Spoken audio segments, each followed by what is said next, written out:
바다, 모래사장, 빛나는 태양을 상상해보세요. 따뜻한 파도가 차례차례 해안으로 밀려옵니다. 바캉스하기 좋은 장소와 계절입니다. 여러분, 안녕하세요. 상상이 되셨나요? 하지만 이런 것들은 오늘 동영상에는 나오지 않습니다. 그래도 실망하기에는 아직 이릅니다. 이곳은 토픽이니 기록에 남을 만한 거대한 파도를 보실 수 있습니다. 그런 건 좋아하시나요? 그럼 시작하겠습니다.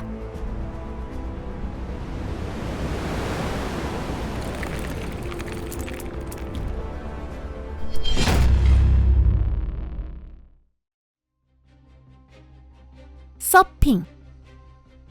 파도가 큰지 작은지는 어떻게 알 수 있을까요?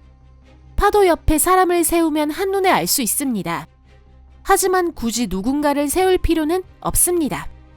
왜냐하면 더 큰 파도를 자진해서 찾아 나서는 사람들이 있기 때문입니다. 서퍼는 용감한 운동선수로 지구 어디에 가면 훈련이나 대회에 적합한 장소가 있는지 알고 있습니다.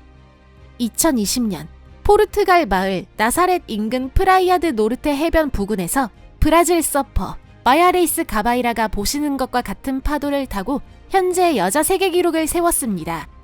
기록은 22m 40cm.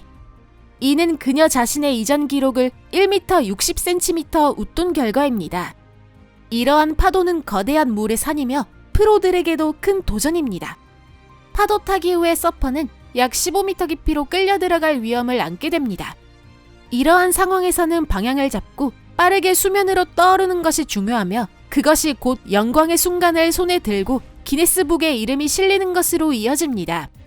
그 기네스북에 이름이 오른 것이 바로 독일의 세바스티안 스투디너이며 그는 2020년 같은 포르투갈의 나사렛에서 세계 신기록을 세웠습니다.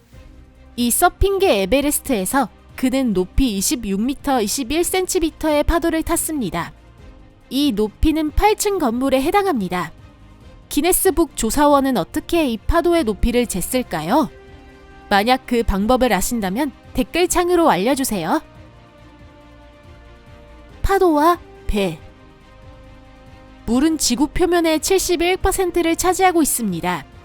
우리가 보고 있지 않을 때 이 광대한 바다에서 무슨 일이 일어나고 있을지 상상해보세요. 그러나 기록된 것만 봐도 세계 대양이 가진 모든 힘을 충분히 상상할 수 있습니다. 그때 배에 타고 있던 사람들이 기록한 것을 참고하는 경우라면 특히 더 그렇습니다. 이 가스 운반선의 LPGC 엘트웰페는 벵골망 폭풍에 휩쓸려 사이클론 때의 물의 힘을 몸소 체험했습니다. 풍속은 시속 110km로 거센 파도가 180m나 되는 배를 어린이 보트처럼 흔들고 있습니다. 선박의 정상 속도는 시속 30km이지만 이 파도와의 싸움으로 가스 운반선은 거의 정지 상태가 되어 1시간에 불과 1km밖에 나아가지 못했습니다. 심한 흔들림으로 배는 30도나 기울어졌습니다. 이건 다른 배인데 밖에서 보면 이렇습니다. 이것은 셀레스티알 오디세이라는 크루즈 여객선으로 승객들은 쾌적한 배여행을 즐길 예정이었는데 글쎄요, 즐기고 있는 것처럼 보이시나요? 오프쇼어 지원선 카라미티 제인선상에서 북해에서 촬영된 동영상을 보면 셀레스티알 오디세이 승객들의 마음을 알 수 있습니다. 최고라고 할 수 없는 날씨에 격렬한 흔들림. 하지만 이 앞에 더 자극적인 장면이 있습니다. 보세요. 20m의 파도가 와서 위에서 배 전체를 덮쳤습니다. 그리고 이것은 크루즈 여객선의 P&O 아드니아 선상에서 본 비슷한 사건입니다. 거대파. 거대파는 전설적인 존재이지만 실제로 존재하는 것으로 알려져 있습니다. 거대파란 뚜렷한 이유 없이 발생하며 그 부근의 다른 파도보다 훨씬 높아지는 파도를 말합니다. 연구자들은 오랫동안 거대파의 존재를 믿지 않았지만 이제는 그 현상을 연구하여 발생 원인을 밝혀내려고 하고 있습니다. 거대파는 배의 위험한 존재이기 때문에 연구자들이 이 현상에 관심을 갖는 것도 충분히 이해가 갑니다. 2005년 발렌치아에서 알류산 바란드호가 받은 충격을 보세요. 18m의 파도가 배를 녹다운시켰지만 배는 가까스로 충격에서 벗어나 수평을 유지했고 그런 고난에도 불구하고 항로로 계속 나아갔습니다. 프랑스 펄디포 등대. 논리적으로 생각해서 큰 파도를 가장 찾기 좋은 것은 어디일까요? 등대는 그 최적의 후보로 꼽힙니다. 브르타뉴 연안에 있는 프랑스의 팔디포 등대라면 특히 안성맞춤입니다. 파도를 좋아하는 사람이라면 2018년 이곳에서 촬영된 광경에 매료될 것입니다. 풍속이 시속 100km일 때도 파도가 얌전할 리 없습니다. 큰 파도 중 하나가 28m 높이의 등대를 완전히 덮었고 물안개 속에서 장난감처럼 보이는 등대는 다음 순간 물보라와 거품에 가려 전혀 보이지 않게 되었습니다.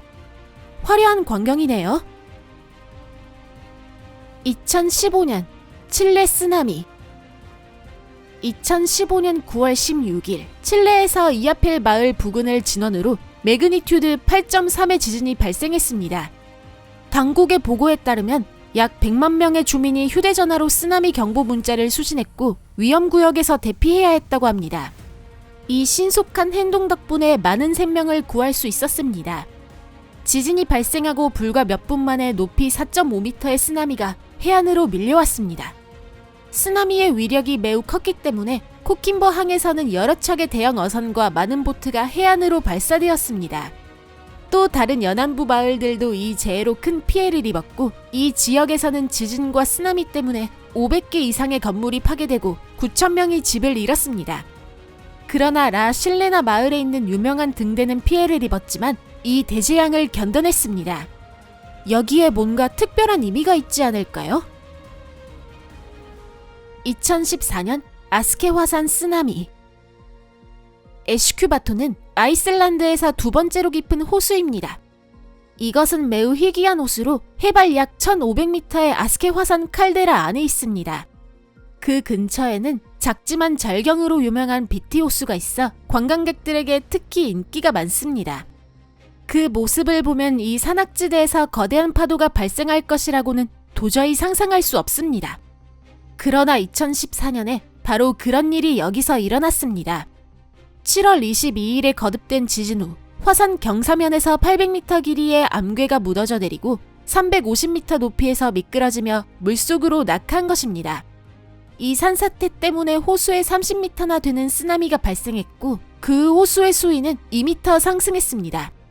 다행히 산사태가 일어난 것은 자정 무렵으로 그때 산비탈의 관광객은 없었습니다.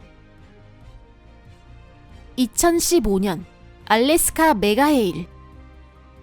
쓰나미는 그 자체로도 멈출 수 없는 막강한 자연현상입니다. 그러나 메가쓰나미는 그보다 훨씬 크고 강렬합니다.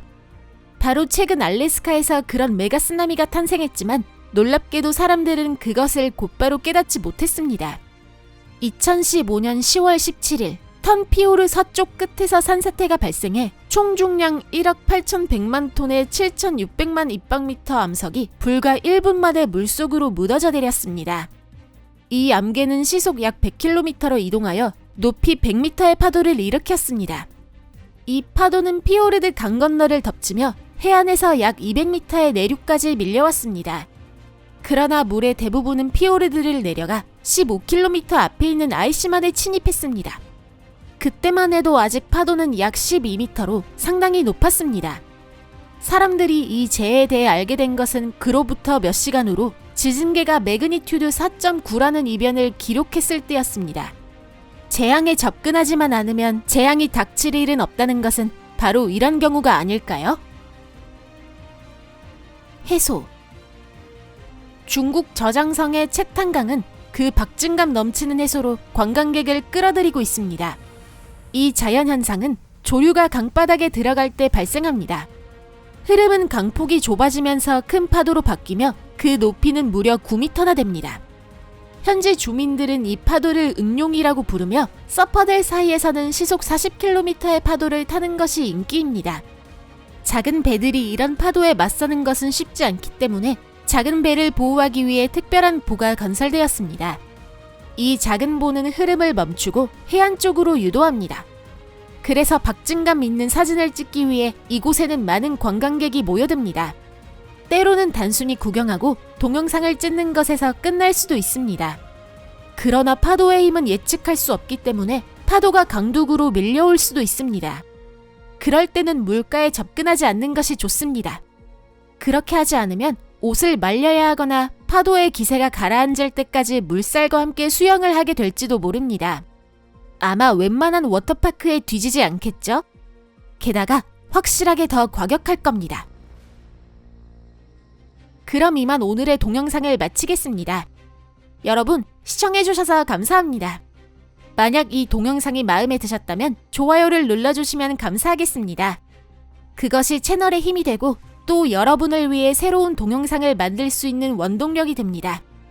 협조해주셔서 진심으로 감사드립니다. 그럼 여러분과 잠시 작별입니다.